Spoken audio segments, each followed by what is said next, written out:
Bismillahirrahmanirrahim. Assalamualaikum warahmatullahi wabarakatuh. Kami dari kelompok 8 HES 5B UIN Raden Mas Said Surakarta. Sebelumnya perkenalkan saya Bintang Pratatiwi dengan 192 111 049 bersama rekan saya Maulana Ansyi Rahmatullah dengan 192 111 044 dan Clara Agustin dengan 202 111 118. Di video kali ini kami akan memaparkan general review mata kuliah sosiologi hukum dari bab pertama hingga bab terakhir. Nah, materi pertama akan disampaikan oleh Mas Haji. Assalamualaikum warahmatullahi wabarakatuh. Kenalkan, nama saya Maulana Ansyi Rahmatullah, NIM 192111044 dari HES 5B. Di sini saya dari kelompok 8 akan menjelaskan tentang general review dari semester 5 ini. Yang pertama yaitu materi tentang batasan sosiologi, sosiologi hukum, dan sosiologi hukum Islam. Yang pertama yaitu sosiologi. Apa saja yaitu pengertian sosiologi menurut beberapa tokoh, kemudian ciri-ciri sosiologi, objek sosiologi, ruang lingkup sosiologi. Kemudian yaitu pengertian sosiologi hukum. Apa saja yaitu ruang lingkupnya, kemudian metode, kajian, objek, dan fungsi sosiologi hukum itu. Dan yang terakhir yaitu sosiologi hukum Islam, bagaimana pengertian sosiologi hukum Islam itu dan bagaimana pandangan terhadap hukum Islam dalam sosiologi. Kemudian yaitu yang materi yang kedua, hukum Islam dalam tarik-menarik antara wahyu dan akal, kesatuan dan keragaman, dan otoritarisme dan liberalisme. Di sini terdapat karakteristik hukum Islam yang menjelaskan. Yang pertama yaitu apa pengertian wahyu dan akal, kemudian kesatuan dan keragaman itu apa, dan yang ketiga otoritarisme hukum Islam, dan yang keempat yaitu liberalisme hukum Islam di Indonesia. Kemudian materi yang ketiga yaitu hukum Islam dalam tarik-menarik antara idealisme dan realisme, hukum dan moral, stabilitas dan perubahan. Di materi ini menjelaskan pengertian dari idealisme dan realisme, yaitu dan bagaimana idealisme dan realisme itu dalam hukum Islam. Kemudian hukum dan moral, apa saja yaitu makna hukum dan moral, dan bagaimana hukum dan moralitas itu dalam pandangan Islam. Kemudian stabilitas dan perubahan. Di materi ini yaitu apa saja konsepnya stabilitas dalam hukum Islam dan perubahan dalam hukum Islam itu seperti apa. Kemudian yang keempat, hukum Islam pada zaman Nabi. Di materi ini menjelaskan yaitu periodisasi pembentukan hukum Islam pada zaman Nabi, kemudian tasrik pada masa kenabian, dan yang ketiga sumber tasrik pada masa kenabian, keempat metode pensyariatan masa kenabian, dan kelima ijtihad di masa kenabian. Kemudian materi yang terakhir, hukum Islam pada zaman sahabat, pengertian sejarah hukum Islam tarikh tasrik, kemudian menjelaskan ruang lingkup tarikh tasrik, periodisasi tarikh tasrik, kemudian menjelaskan hukum Islam pada zaman sahabat, bagaimana kondisi awal pada zaman Al-Khulafaur Rasyidin, kemudian sumber hukum apa saja pada zaman sahabat, terjadi sebab-sebab ikhtilat pada zaman sahabat, lalu bagaimana ijtihad sahabat, dan yang terakhir timbulnya sektor politik. Sekian penjelasan dari saya, kurang lebihnya mohon maaf, dan akan dilanjutkan oleh anggota selanjutnya. Materi yang selanjutnya yaitu hukum Islam pada masa tabi'in. Tabi'in dapat diartikan sebagai pengikut, yaitu orang Islam awal dan masa hidupnya setelah para sahabat Nabi. Sedangkan tabi'ut tabi'in artinya pengikut tabi'in. Sumber hukumnya tidak jauh berbeda dari periode sebelumnya, yaitu ada Al-Quran, Sunnah, Ijma', dan Ro'yu. Kemudian hukum Islam pada zaman Imam Mazhab. Muncul berbagai imam mazhab pada periode Abbasiyah. Di antaranya mazhab Hanafi, mazhab Maliki, mazhab Syafi'i, dan mazhab Hambali. Faktor yang menyebabkan 4 mazhab, di antaranya perbedaan pemahaman tentang Al-Quran, sebab-sebab khusus yang mengenai sunnah Rasulullah SAW, perbedaan dalam penerimaan hadis, perbedaan dalam menilai periwayatan hadis, ikhtilaf tentang kedudukan Rasulullah SAW, perbedaan mengenai qawaid usuliyah dan qawaid fiqhiyah. Kemudian hukum Islam pada masa taklid. Taklid menurut bahasa Arab yaitu khalada yakhlidu tahlidan, artinya mengulangi, meniru, mengikuti. Secara istilah mengikuti pendapat seseorang mujtahid tanpa mengetahui sumber dan cara pengambilan pendapat tertentu. Faktor kemunculan taklid yaitu pembukaan kitab mazhab, fanatisme mazhab, jabatan hakim, ditutupnya pintu ijtihad, terbaginya daulah Islamiyah, persaingan antara pengikut mazhab, pembentukan hukum dan ijtihad yang berbeda. Kemudian hukum Islam pada masa modern. Menurut Siti Ghazalba, modernisasi sebagai pembaruan dengan mengambil beberapa pengertian modernisasi, yaitu membentuk jadi selera atau gaya modern, menyebabkan modern, memberikan watak atau bentuk modern. Kemudian gerakan pembaruan.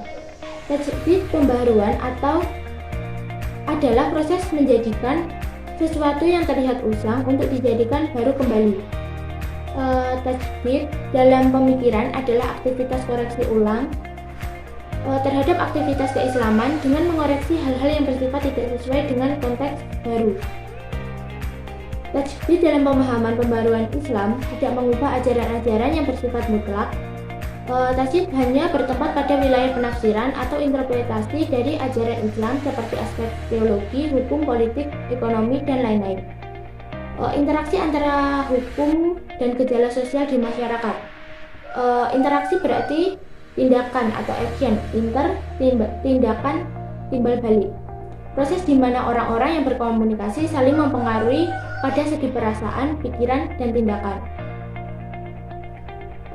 Ciri-ciri interaksi sosial yaitu ada imitasi, identifikasi, sugesti, motivasi, simpati, dan empati. Gejala sosial yaitu suatu peristiwa yang sering terjadi pada lapisan masyarakat, baik masyarakat tradisional maupun masyarakat modern. Gejala sosial dipengaruhi oleh faktor kultural berupa nilai-nilai yang tumbuh dan berkembang di masyarakat. Kemudian untuk faktor hukum berdasarkan proses sosial yaitu fungsi hukum sebagai pengatur, fungsi hukum sebagai pengawasan bila terjadi perubahan sosial, fungsi hukum sebagai penyelesai masalah atau konflik.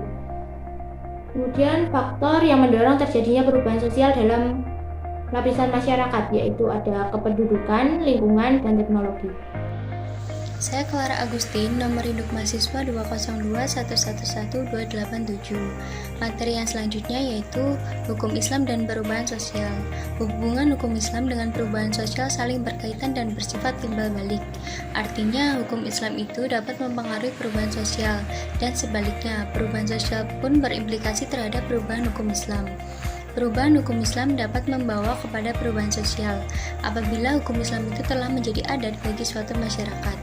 Seperti di Indonesia, tidak semua masyarakatnya beragama Islam. Adanya perubahan hukum karena perubahan sosial menunjukkan bahwa sesungguhnya hukum Islam itu dinamis dan mampu beradaptasi, hingga hukum Islam up to date sesuai dengan perkembangan zaman dan perubahan sosial. Materi yang selanjutnya yaitu hukum sebagai sarana untuk merubah masyarakat. Dalam kehidupan bermasyarakat, hukum memiliki peranan penting dalam rangka menjaga ketertiban dan ketentraman. Hal ini disebabkan karena hukum mengatur agar kepentingan masing-masing individu tidak bersinggungan dengan kepentingan umum, dan mengatur tentang hak dan kewajiban masyarakat atau para pihak dalam suatu hubungan hukum dan lain sebagainya. Kaitan antara hukum dengan perubahan masyarakat ini dapat dilihat secara nyata di dalam bentuk perubahan masyarakat yang dikehendaki dan direncanakan. Hukum dapat berfungsi sebagai alat untuk merubah masyarakat menuju cita-cita yang diharapkan. Perubahan masyarakat yang dikehendaki di dalam pembangunan adalah perubahan masyarakat yang terjadi secara terkendali, efektif, dan efisien. Perubahan masyarakat diklasifikasikan atas 3 bentuk, yaitu perubahan yang terjadi secara lambat dan perubahan yang terjadi secara cepat, perubahan yang pengaruhnya kecil dan perubahan yang pengaruhnya besar, perubahan yang direncanakan dan perubahan yang tidak direncanakan. Materi selanjutnya yaitu faktor-faktor yang mempengaruhi keefektifan hukum dalam masyarakat. Efektivitas hukum mengartikan bahwa indikator efektivitas dalam arti tercapainya sasaran atau tujuan yang telah ditentukan sebelumnya merupakan sebuah pengukuran di mana suatu target telah tercapai sesuai dengan apa yang telah direncanakan. Tujuan hukum adalah untuk mencapai kedamaian dengan mewujudkan kepastian dan keadilan dalam masyarakat. Kepastian hukum menghendaki perumusan kaidah-kaidah hukum yang berlaku umum, yang berarti pula bahwa kaidah-kaidah tersebut harus ditegakkan atau dilaksanakan dengan tegas.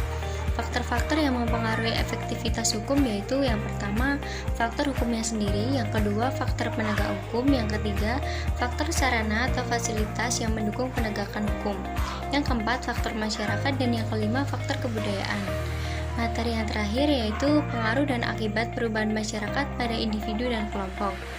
Perubahan sosial secara umum diartikan sebagai suatu proses pergeseran atau berubahnya struktur di dalam masyarakat yang meliputi pola pikir, sikap, serta kehidupan sosial untuk mendapatkan penghidupan yang lebih baik. Setiap individu maupun kelompok masyarakat pasti mengalami perkembangan dan perubahan. Yang membedakan adalah cara perubahan tersebut. Ada dua dampak dari pengaruh perubahan masyarakat, kelompok, dan individu, yaitu dampak positif dan dampak negatif. Dampak positif dari perubahan masyarakat yaitu masyarakat mampu menyesuaikan diri dengan perubahan sosial, dan dampak negatifnya yaitu masyarakat tidak mampu menyesuaikan diri dengan perubahan yang ada. Lebih parahnya akan ada aksi demonstrasi, protes, dan kriminalitas. Sekian dari kelompok kami. Apabila ada kesalahan dalam pengucapan kata atau kesalahan dalam penyampaian materi, kami mohon maaf. Wassalamualaikum warahmatullahi wabarakatuh.